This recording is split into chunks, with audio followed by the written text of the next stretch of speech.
ನಮಸ್ಕಾರ ವೀಕ್ಷಕರೇ, Udupi recipes YouTube ಚಾನೆಲ್ಗೆ ನಿಮಗೆಲ್ಲರಿಗೂ ಸ್ವಾಗತ. ಕಲ್ಲಂಗಡಿ ಹಣ್ಣನ್ನು ತಿಂದು ಸಿಪ್ಪೆಯನ್ನು ಬಿಸಾಕ್ತಾ ಇದ್ದೀರಾ? ಇನ್ಮೇಲೆ ಆ ಸಿಪ್ಪೆಯನ್ನು ಬಳಸಿ ಒಂದು ಒಳ್ಳೆ ದೋಸೆ ಕೂಡ ಮಾಡ್ಬೋದು. ಹೇಗೆ ಅಂತ ನೋಡೋಣ. ನಾನಿಲ್ಲಿ 1 ಕಪ್ನಷ್ಟು ಅಕ್ಕಿನ ತಗೊಂಡಿದ್ದೀನಿ. ದೋಸೆ ಅಕ್ಕಿ ಅಥವಾ ಮಾಮೂಲಿ ಅಕ್ಕಿ ಯಾವುದನ್ನಾದರೂ ಬಳಸಬಹುದು. ಸಾಕಷ್ಟು ನೀರು ಹಾಕ್ಕೊಂಡು ಈ ಅಕ್ಕಿನ ಚೆನ್ನಾಗಿ ತೊಳ್ಕೊಳ್ಬೇಕು. ಅಕ್ಕಿನ 4 ಗಂಟೆಗಳ ಕಾಲ ನೆನೆಸಿಡಬೇಕಾಗತ್ತೆ. ಈಗ ಇನ್ನೊಂದು ಪಾತ್ರೆಯಲ್ಲಿ 2 ಟೀ ಸ್ಪೂನಷ್ಟು ಉದ್ದಿನಬೇಳೆ, 1 ಟೀ ಸ್ಪೂನಷ್ಟು ಮೆಂತೆ ಹಾಗೂ 1/4 ಕಪ್ನಷ್ಟು ಅವಲಕ್ಕಿಯನ್ನು ಹಾಕೊಂಡಿದ್ದೀನಿ. ಇದಕ್ಕೆ ಸಾಕಷ್ಟು ನೀರು ಸೇರಿಸಿ ಚೆನ್ನಾಗಿ ತೊಳ್ಕೊಳ್ಬೇಕು. ಪುನಃ ನೀರು ಸೇರಿಸಿ ಒಂದು 4 ಗಂಟೆಗಳ ಕಾಲ ನೆನೆಸಿಡಬೇಕು. ಈಗ ನೆನೆದ ಮೆಂತೆ, ಬೇಳೆ ಮತ್ತು ಅವಲಕ್ಕಿಯನ್ನು ಮಿಕ್ಸಿ ಜಾರ್ಗೆ ಹಾಕೊಳ್ತಾ ಇದ್ದೀನಿ. ರುಬ್ಬುವಾಗ ಜಾಸ್ತಿ ನೀರನ್ನು ಬಳಕೆ ಮಾಡೋದು ಬೇಡ. ಇದೇ ಮಿಕ್ಸಿ ಜಾರಿಗೆ 2 ಕಪ್ನಷ್ಟು ಕಲ್ಲಂಗಡಿ ಹಣ್ಣಿನ ಬಿಳಿ ಭಾಗವನ್ನು ಸೇರಿಸ್ಕೊಳ್ತಾ ಇದ್ದೀನಿ.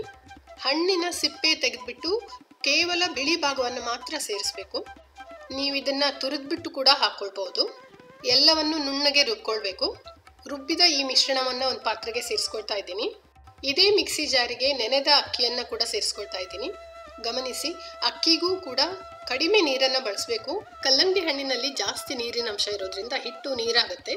ಹಾಗಾಗಿ ಕಡಿಮೆ ನೀರನ್ನು ಬಳಸಿ ಇದನ್ನು ರುಬ್ಬಬೇಕು. ನಾನಿಲ್ಲಿ 1 ಟೇಬಲ್ ಸ್ಪೂನಷ್ಟು ನೀರನ್ನು ಸೇರಿಸ್ಕೊಂಡಿದ್ದೇನೆ. ನುಣ್ಣಗೆ ರುಬ್ಬಿದ ಈ ಹಿಟ್ಟನ್ನು ಅದೇ ಬೌಲ್ಗೆ ಸೇರಿಸ್ಕೊಳ್ಳೋಣ.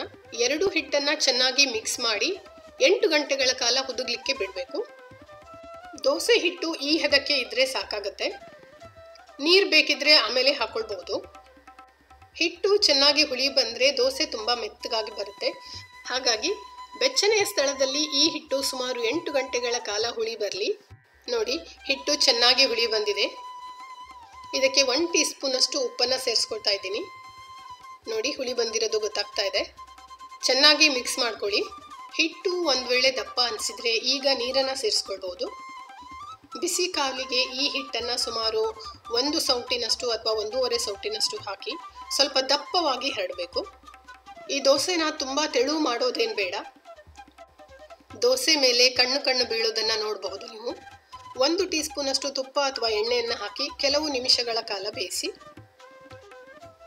ದೋಸೆಯ ಬಣ್ಣವನ್ನು ಗಮನಿಸಿ ವೀಕ್ಷಕರೇ, ತುಂಬ ಚೆನ್ನಾಗಿ ಬಂದಿದೆ. ಮೆತ್ತನೆಯ ಹತ್ತಿಯಷ್ಟು ಮೃದುವಾದ ದೋಸೆಯನ್ನು ನೀವು ಈ ಕಲ್ಲಂಗಡಿ ಹಣ್ಣಿನ ಸಿಪ್ಪೆಯಿಂದ ಮಾಡಬಹುದು.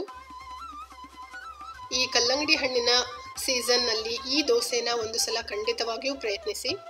ತುಂಬ ಚೆನ್ನಾಗಿದೆ, ನಿಮ್ಗೆಲ್ಲರಿಗೂ ಇಷ್ಟ ಆಗುತ್ತೆ. ನಾನಿಲ್ಲಿ ದೋಸೆನ ಚಟ್ನಿ ಮತ್ತು ಬದನೆಕಾಯಿ ಪಲ್ಯದೊಂದಿಗೆ ಸರ್ವ್ ಮಾಡಿದ್ದೀನಿ. ಇಷ್ಟ ಆಗಿದ್ದರೆ ಕಮೆಂಟ್ ಮೂಲಕ ತಿಳಿಸಿ ವೀಕ್ಷಕರೇ. ನಮಸ್ಕಾರ.